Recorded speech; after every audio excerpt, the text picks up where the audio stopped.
नमस्कार, मैं GRS news के लिए गिरीश चक्रवाल। आज के इस ब्लॉग में मैं बात करूंगा हरियाणा की राजनीतिक उलटफेर की। वो हरियाणा जिसने 2019 में 10 की 10 लोकसभा सीटें जीतकर मोदी जी की झोली में डाली और जिनके मुख्यमंत्री मनोहर लाल खट्टर मोदी जी के इतने खास हैं कि वो एक समय एक ही दरी पर जमीन पर लेटते थे, साथ ही भोजन करते थे और मनोहर लाल जी की मोटरसाइकिल पर बैठकर मोदी जी पूरे हरियाणा के चक्कर लगाया करते थे। एक दिन पूर्व प्रधानमंत्री ने उन्हें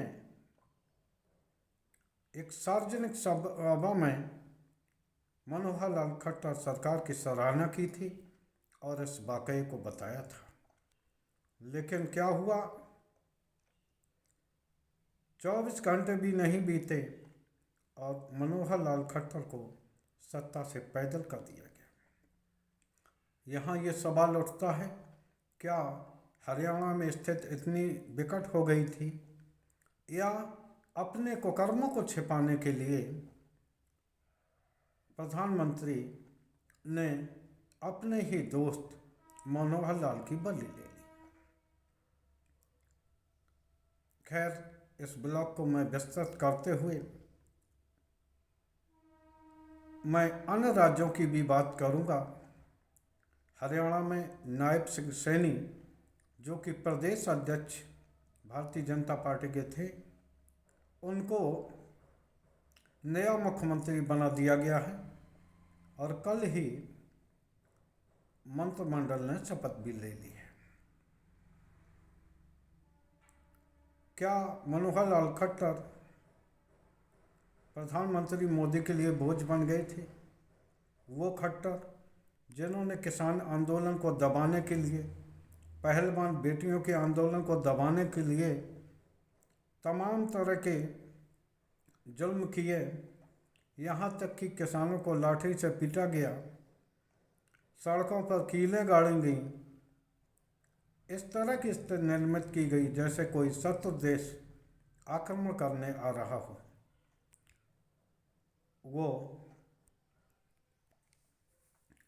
वो मनोहर लाल अब मुख्यमंत्री नहीं रहे। तो मैं यहाँ प्रधानमंत्री की दोस्ती की बात करूँगा। इसी प्रकार गुजरात में भाजपा के वरिष्ठ नेता शंकर सिंह वाघेला हुआ करते थे। उनकी मोटरसाइकिल पर भी मोदी ने काफ़ी सवारी की है। वहाँ ये बात इतना अंतर था कि उस समय मोटरसाइकिल नरेंद्र मोदी चलाते थे और पीछे बैठने वाला शख्स शंकर सिंह वाघेला हुआ करता था। आज वाघेला कहाँ हैं या उनको किस प्रकार से कहाँ भेज दिया गया है, किसी से दबी छिपी बात नहीं है। लाल कृष्ण आडवाणी भाजपा के आदि पुरुष, उन्हें जिन मोदी को लाल कृष्ण आडवाणी ने गोधरा दंगे के दौरान सत्ताच्युत होने से बचाया और यहाँ तक कि अपने ही कोलीग अटल जी से उन्होंने दो दो हाथ किए और जब लाल कृष्ण आडवाणी को अपने शिष्य नरेंद्र मोदी की ज़रूरत थी तो नरेंद्र मोदी ने उन्हें साइड लाइन कर दिया और उन्हें मार्गदर्शक मंडल में भेज दिया। मार्गदर्शक मंडल वो है कि जो राजनीतिक रूप से ठंडा करने की जगह है, जहाँ की राजनेताओं को तब भेजा जाता है कि जब उनकी उपयोगिता सी खत्म हो जाए। क्या मनोहर लाल खट्टर हरियाणा में मोदी के लिए अनुपयोगी हो गए थे, या जाट समुदाय में बढ़ती हुई नाराजगी और अन्य तमाम तरह के ऐसे मुद्दे हुए जिसमें कि मनोहर लाल खट्टर के खिलाफ सत्ता विरोधी रुझान था।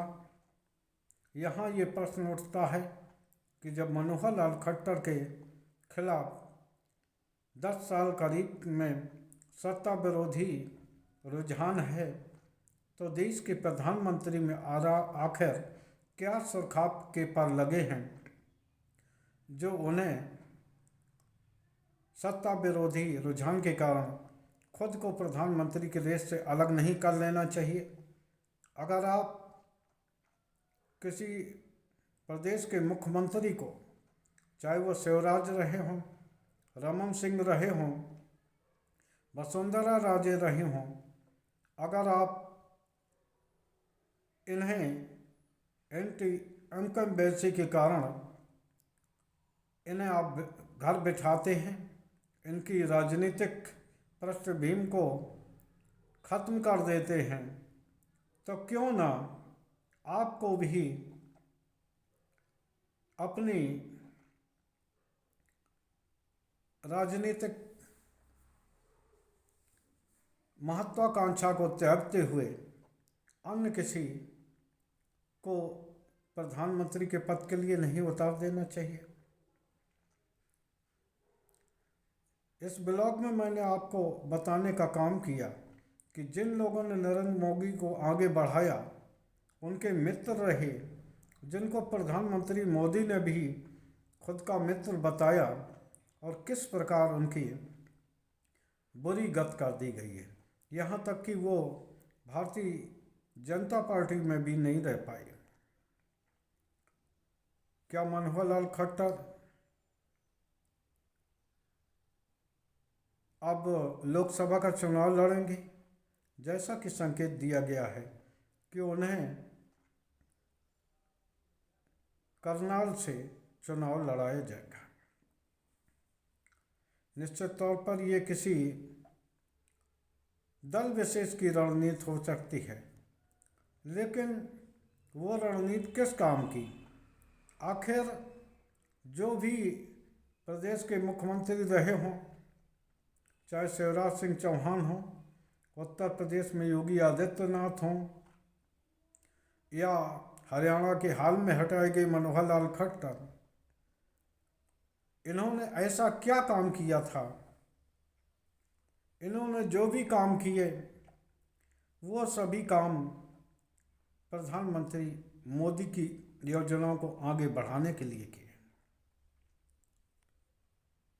अगर प्रधानमंत्री मोदी के कामों को करने की वजह से अगर कोई मुख्यमंत्री प्रदेश से हटाया जा रहा है सरकार विरोधी रुझानों के कारण, तो प्रधानमंत्री मोदी को भी अपनी प्रत्याशिता के लिए विचार करना चाहिए। आखिर उन्होंने गलत क्या किया? जो काम केंद्र सरकार ने सौंपे, उन्हीं कामों को इन मुख्यमंत्रियों ने आगे बढ़ाया था। जब उनको सत्ता विरोधी रुझान होने के शक में उनकी बल ली जा सकती है, तो एक तरह से आपको खुद इसके लिए आगे चल के अपनी बलि के लिए भी तैयार रहना चाहिए, क्योंकि इन मुख्यमंत्रियों ने ऐसा कोई काम नहीं किया जो पार्टी या केंद्र सरकार से अलग लीक हटकर किया हो। आप सभी लोग जानते हैं, उत्तर प्रदेश के मुख्यमंत्री योगी आदित्यनाथ को लेकर भी गाहे बगाहे केंद्र सरकार की तल्खियां नजर आती रहती। हालांकि उन्होंने यहाँ 2 उप मुख्यमंत्री इसी काम के लिए रख छोड़े हैं कि वो समय समय पर योगी को अपनी आंखें तरेरते रहें और उनके सामने मुश्किलें खड़ी की जाती रहें। आज उत्तर प्रदेश का पूरा प्रशासन दो भागों में बटा है। एक में केंद्र सरकार के भेजे गए मंत्रियों का गुट और उनके अधिकारियों का गुट है, और दूसरी तरफ योगी आदित्यनाथ ने खुद के अधिकारियों का एक काकस बना रखा है। जिस प्रकार नरेंद्र मोदी निरंतर जनाधार वाले नेताओं को हटाते जा रहे हैं,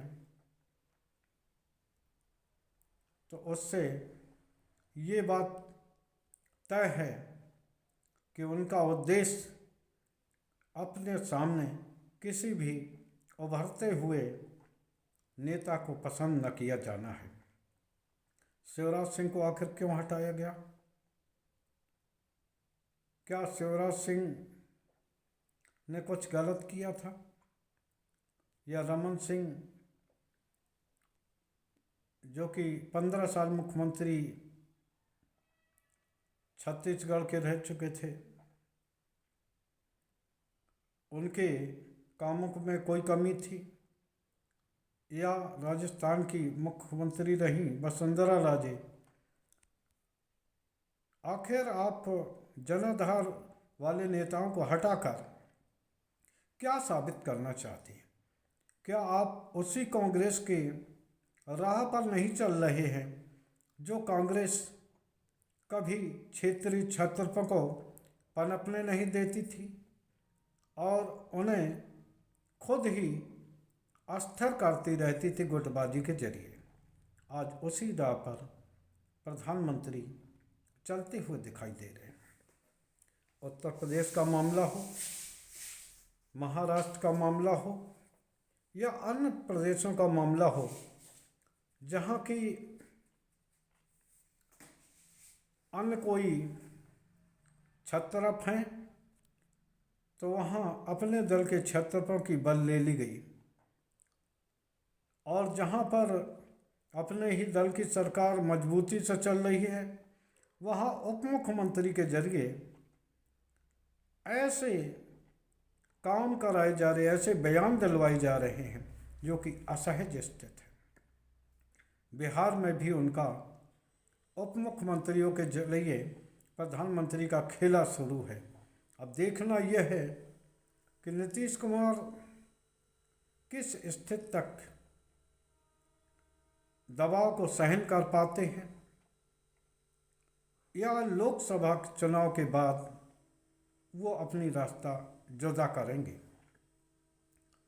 निश्चित तौर पर मनोहर लाल खट्टर को हटाकर मुख्यमंत्री पद से उनको हटाकर एक बात प्रधानमंत्री ने स्पष्ट कर दी है कि वो अपने नारे 370 पार, 400 पार को पूरा करने के लिए कुछ भी करने को तैयार हैं, चाहे वो वहाँ अपने लोगों की बल्ली जाए या किसी दोस्त को जिसके साथ कि प्रधानमंत्री मोटरसाइकिल पर घूमते थे, उनके साथ एक ही रोटी में खाते थे, एक ही थाली में भोजन किया जाता था, एक ही जगह उठते बैठते थे, उनकी बल ली जा सकती है। एन कैन प्रकारण सत्ता मिलना चाहिए, ये हरियाणा प्रकरणों से स्पष्ट हुआ। जयंत चौधरी को दल में एनडीए में शामिल करके स्पष्ट हुआ। राजभर और दारा सिंह चौहान को अपने गठबंधन में लाकर ये साबित हुआ कि एक एक सीट के लिए चाहे समझौता करना पड़े, लेकिन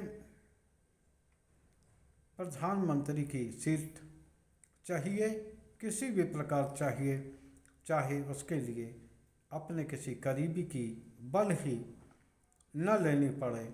देखना यह है कि अब अगला नंबर किस मुख्यमंत्री का आता है और उसकी बल इस 2024 के इलेक्शन के लिए ली जाती है।